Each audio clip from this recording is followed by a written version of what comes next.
कृष्ण जी बड़े प्यार से दूध पी रही हैं देखते हुए यशोदा मैया को। अब दृष्टि पड़ी माता की कि दूध तो उतरने लग गया, अगर ये खराब हो गया तो मैं शाम को कृष्ण जी को खीर क्या बनाऊंगी, क्या खिलाऊंगी। तो वो झट से उन्होंने क्या किया, कृष्ण जी को साइड में उतारा, रखा और फट से भाग गई।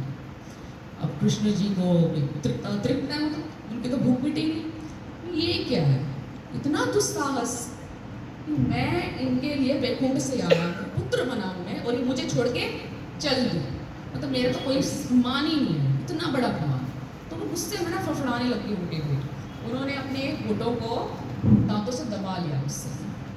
तो जो हमारे आचार्य हैं वो ये रहस्य बताते हैं कि जो होठ है वो लाल रंग के होते हैं, वो है रजोगुण, और जो हमारे दांत है वो है सफ़ेद रंग के, तो वो है सत्वगुण। तो जो कहते हैं ना कि हमें गुस्सा बहुत आता है, हमारा बस नहीं चलता, तो इसका मतलब यही है कि उनका रजोगुण जो ना वो हावी हो चुका है सत्वगुण पे। तो रजोगुण को हटाने के लिए हमें क्या करना पड़ेगा, सत्वगुण को बढ़ाना पड़ेगा। तो अब चली गई माता जी। तो उन्होंने क्या सोचा गुस्से में कि ना मटकी फोड़ दूँ उससे अच्छी, उस मटकी में लगी हुई थी ना, तो इस मटकी को फोड़ता हूँ। तो उन्होंने लिया पत्थर और मटकी को धैड़ से फोड़ दिया, और सारा दही जो है वो फैल गया चारों तरफ से पूरी तरीके से।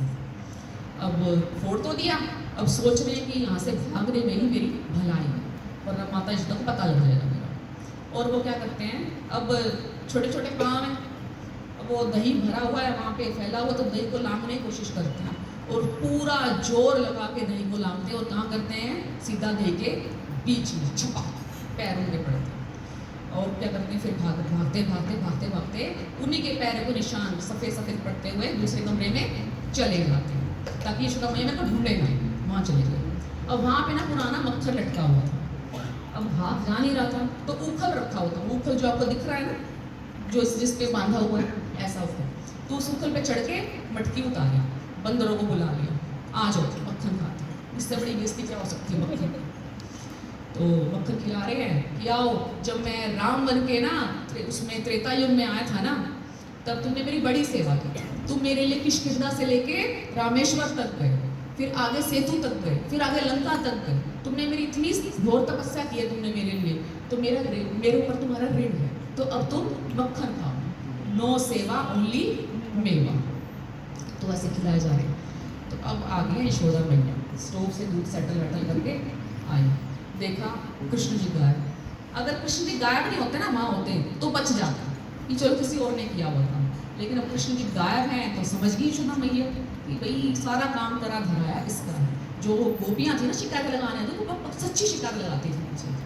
तो अब सोच रही खुश भी हो रही है कि ना बुद्धिमान कितना है कि मटकी फोड़ के भाग गए वहाँ से, और देखा तो छप के निशान पड़े हुए सारे उसमें, तो देख सबूत के तौर पे छोड़ के भी गए हैं निशान साथ।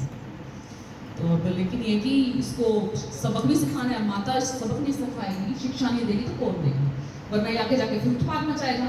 तो वो छड़ी उठा और अपने मंगल जो हाथ जो है पायल वाले उसको ना धीमे धीमे बांध के और बिल्कुल आराम से उस कमरे तक पहुँचे। अब सिचुएशन ये है कि उस कमरे में कमरे का जो गेट है, जो बंदर है उनका फेस है गेट की तरफ, और जो कृष्ण जी की जो पीठ है वो है गेट की तरफ। तो कृष्ण जी हैं बंदरों को मक्खन खिला रहे हैं, तो एक सामने बंदर था, उसके मुंह में मक्खन ऐसे डाल देते, तो उस बंदर का जो मुंह है वो खुला का खुला रह गया, और आंखें ऐसे बड़ी बड़ी हो गई, और उस आंखों में कृष्ण जी ने देखा तो पीछे कौन आ रहा था, यशोदा मैया अपनी छड़ी लेके आ रही थी। उन्होंने कुछ नहीं देखा, ना आग ना ताप ना कुछ, बस बस उतर के भाग लिए। कहाँ भाग लिए? गेट के बाहर। क्यों भागे गेट के बाहर? यशोदा मैया रानी है, बाहर आके शर्म तो आएगी ना यशोदा मैया को, तो बाहर जाके मुझे मारेगी नहीं, तो अपने बाहर आ गई और पीछे भाग रही यशोदा मैया, भागे जा रही है, और कृष्ण जी भागे जा रहे हैं। अब कृष्ण जी को पकड़ सकता है कोई? जो मन से नहीं पकड़े जा सकते वो फिजिकली क्या पकड़े जाएंगे?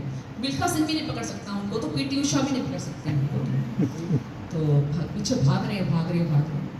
अब जो भागते अब जो नारद जी है ना, उन्होंने उन अंतर मन से मतलब अंदर ही अंदर मन से उनको कॉन्टेक्ट किया, कम्युनिकेट किया कि कृष्ण जी अपना सुदर्शन चक्र निकाल लो ना, छोटी सी छड़ी है, आपने इतने बड़े राक्षसों को, इतने अस्त्र शस्त्र को काटा है, ये है क्या? एक मामूली सी छड़ी है ना। तो श्री कृष्ण जी भी अंतर्मन से उनको आंसर दे रहे हैं कि ना ये छड़ी कोई नॉर्मल छड़ी नहीं है, अगर छड़ी वैसी होती तो मैं कब का सुदर्शन चक्र चला देता। अब ये ना यशोदा मैया के जो प्रेम है ना, उससे बनी हुई छड़ी है। तो मैं सर्वशक्तिमान हूँ, लेकिन मुझसे भी शक्तिशाली कौन है? कृष्ण के प्रति प्रेम। कृष्ण के प्रति प्रेम होगा तो वो उनसे भी ज़्यादा शक्तिशाली। तो भाग रहे हैं, तो नारद जी कहते ठीक है। कहते अगर सुदर्शन चक्र मैं निकाल भी लेता हूँ ना, तो क्या करेगा सुदर्शन चक्र? जाएगा, छड़ी को हरे कृष्णा बोलेगा, दंडवत प्रणाम करेगा, बोलेगा वांछा कल्पतरुभ्यश्च कृपा सिंधुभ्यश्च पतितानां पावनेभ्यो वैष्णवेभ्यो नमो, और वापस आ जाएगा और ये चला जाएगा, कोई फायदा नहीं। तो ठीक है, फिर अब भाग रही पीछे पीछे, बिल्कुल तरबतर हो गई है पसीने में यशोदा मैया। उनके उनके कपड़े बिल्कुल है वो पसीने में गिले हो गए हैं, उनका चेहरा लाल हो गया है। अब कृष्ण जी को दया भी आ रही है उनको देख के कि ना बहुत प्रयास कर रही है माता जी। तो माता जो है ना वो अंदर से अब प्रार्थना करती है, बिल्कुल इतना प्रयास कर थक के प्रार्थना करती है, कृष्ण अब तो मेरी पकड़ में आ जाओ। तो कृष्ण तो जानते हैं इस बात को कितना थकी हुई है, तो सोचे ठीक है मैं पकड़ा जाता हूँ। तो पकड़े जाते हैं। तो कृष्ण को पकड़ना कौन भी चाहता, हम भी पकड़ना चाहते हैं ना, लेकिन जब तक हमारे जो वस्त्र हैं आंसुओं से, कृष्ण के लिए आंसुओं से और पसीने से तरबतर नहीं होंगे ना, तब तक हमें कृष्ण पकड़ में नहीं आएंगे। जो ये सोच रहे हैं ना कि मूंगफलियाँ खाएंगे, सर्दियाँ आगे गज्जक खाएंगे, सुबह सुबह बिस्तर पर लेटे रहेंगे, चाय पिएंगे, उनको कृष्ण नहीं मिलने वाले। जब तक हम